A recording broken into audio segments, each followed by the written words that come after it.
Сәлем достар, бүгін мен сіздерге YouTube'дағы видеоның ссылкасын WhatsApp'тың статусына қалай қоюға болады, сол жайлы айтатын боламын.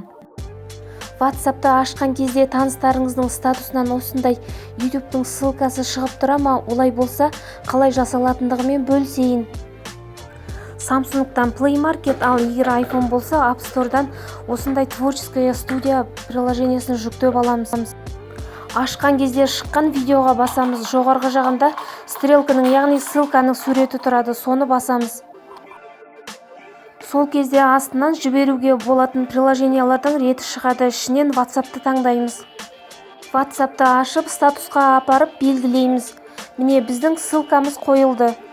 Енді назадқа басып, WhatsApp'қа қойылды ма, қойылған жоқ па?